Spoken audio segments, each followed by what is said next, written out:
All right, everybody, it's Tuesday. We are going to go into some leg-focused movements in our strength. First one we're going to see is a back rack lunge squat. So for a lot of us, that lunge is going to be a limiting factor. So we're going to make sure as we're doing this, we can still get through all those reps of the lunge squat with the bar. We could make this a dumbbell movement or even body weight if we need to. But we'll take, if we're going with the bar onto that back rack, and then one rep is going to be a lunge on the first leg. And you can go forward or reverse, it's up to you. Lunge on the second leg, and then getting your feet into your squat position, into one back squat. Okay, we just finished that cycle with the front squat, so switching over to back squat now for some movements. Will be refreshing for some people don't like them, but most people like these back squats a little bit more. Then we're going to go no weight for the second one. 5 on each leg with a single leg RDL.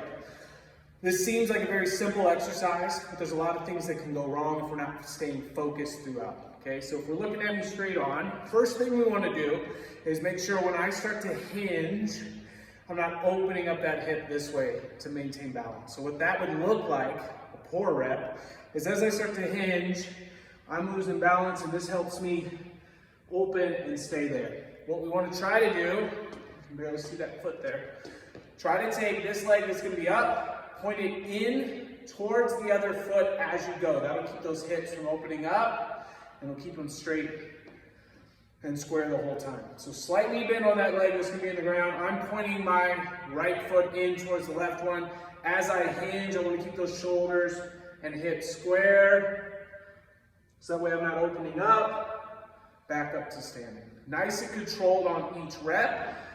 We're not holding any weight, but if you like and it helps you, you can have your hands going straight down as if you were holding a bar or dumbbells, and think about that bar path staying over those shoelaces. So you're here, bar path, over those laces, and come back up. The other thing that can happen if we look at it from the side is as I go, I don't allow my body to just be one straight line between my shoulder and my knee. And what I tend to do is just sort of barely kick the back leg up and then crunch over with my upper body. Okay, this is not what we're looking for. We want to make that lever move all together. So from shoulder to knee, almost to foot, if you can keep a straight leg, should all be moving together in that line. So that'll be our single leg RDL with no weight. And we're doing no weight on purpose so we can work on that position. You then have 10 tuck-ups. Lying on the ground, extend those legs out. Let's try to keep those heels up and stay in that hollow position. And then as we come in and sit up, we're trying to sit all the way up to here in that tuck hold position, not just bringing the legs in. Okay, this is different and less difficult than sitting up all the way. So try to sit up all the way in your tuck-ups. For the workout, it's called Go Get 'Em Tiger. It's another remixed workout of a different workout that we saw before.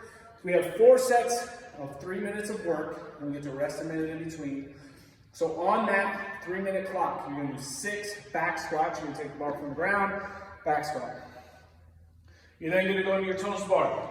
10 reps, whatever our movement is. Let's say we're doing our feet on the ground, okay, because we don't have our kip yet. Our toes bar could look like this, with a knee raise, or even a toes to something.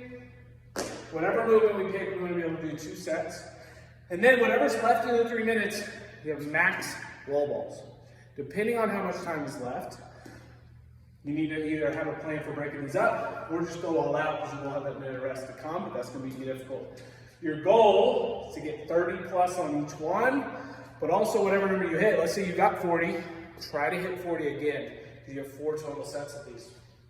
On the wall ball, talked about this before. Good squat first, then we can talk about the height of where we're going to throw.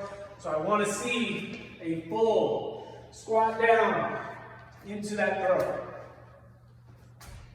All right, as we go, we tend to get lazy with them and start to dip. That's what we saw that push press to a target with the wall ball in the workouts on before, is to change that up and not have a full squat. So for these, think about that being a full squat. Your challenge is going to be, can you hit a number you stay consistent with? And each each round, hitting that, and maybe even getting a little bit more reps each time, okay? But your score, we're gonna be looking at that wall ball reps for each set, okay? Have fun, lots of legs, see you on Tuesday.